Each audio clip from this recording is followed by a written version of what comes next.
todos sabemos lo que es un medio de comunicación, pero ¿cuál es su objetivo principal? En este caso son tres. El primero sería informar, como hace cualquier informativo. El segundo, obviamente, es el de entretener, como cualquier programa que nos guste. Y por supuesto está el objetivo de formar y persuadir a la sociedad. Volveremos sobre esto más adelante. Sabiendo eso, ¿cuáles son los medios de comunicación que nosotros tratamos? Podemos dividirlos en dos bloques. En primer lugar, los medios tradicionales, que serían, por ejemplo, la prensa, las revistas, la radio y la televisión, y los medios digitales, esos nuevos medios que ocupan nuestras pantallas, tanto de nuestro ordenador como de nuestro teléfono móvil. Dícese sobre todo las redes sociales y también medios que ha propiciado Internet como los blogs. ¿De acuerdo? ¿Qué características tienen? Pues yo creo que lo más importante siempre va a ser que tienen un alcance masivo, tal y como pone aquí en los apuntes. ¿Qué significa que su alcance sea masivo? Significa que precisamente el mensaje va a ir a todas partes, a muchísima gente. De hecho, los medios de comunicación se llaman también medios de comunicación de masas. ¿Por qué?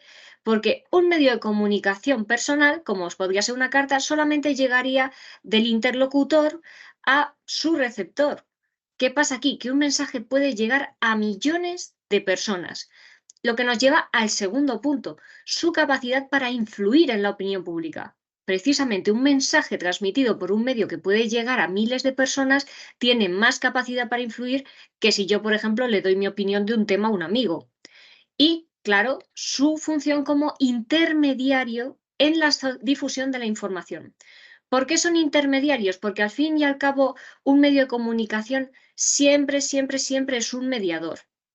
Por mucho que se acerque a la realidad, por ejemplo, un plano de televisión, aunque sea colocar la cámara en el lugar en el que suceden los hechos, el simple hecho de colocar la cámara en un lado o en otro ya significa que hay una mediación. Entonces, esto es algo que tenemos que tener presente siempre que hablemos de cualquier tipo de medio. Sabiendo esta pequeña introducción, vamos a comenzar.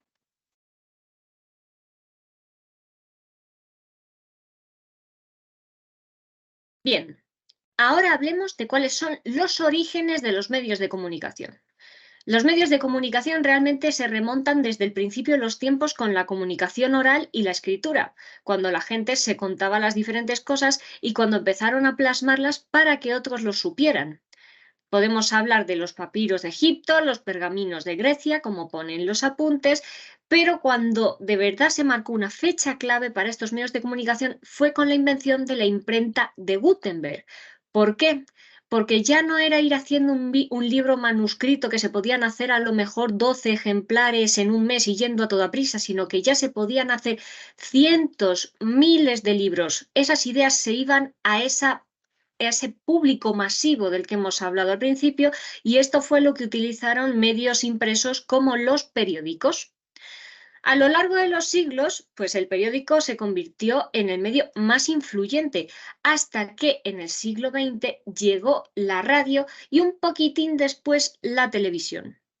La radio fue una revolución porque permitió que se pudieran transmitir las noticias al instante. Ya no había que esperar un día, como sucedía con el periódico, para que los redactores plasmaran la noticia.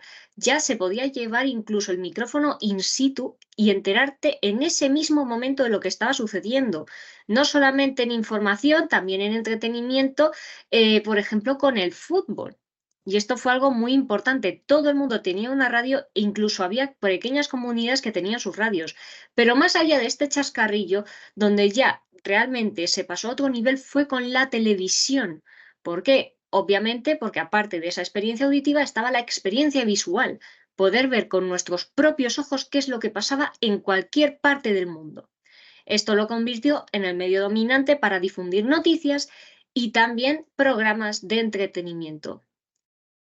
Actualmente, la llegada de Internet ha sido la que ha creado el nuevo paradigma. Tener en cuenta que pasamos a partir de aquí, de estos medios tradicionales, a los medios digitales. ¿Y qué es lo que ha permitido Internet? No solamente llegar a mucha más gente, sino que la gente también pueda interactuar.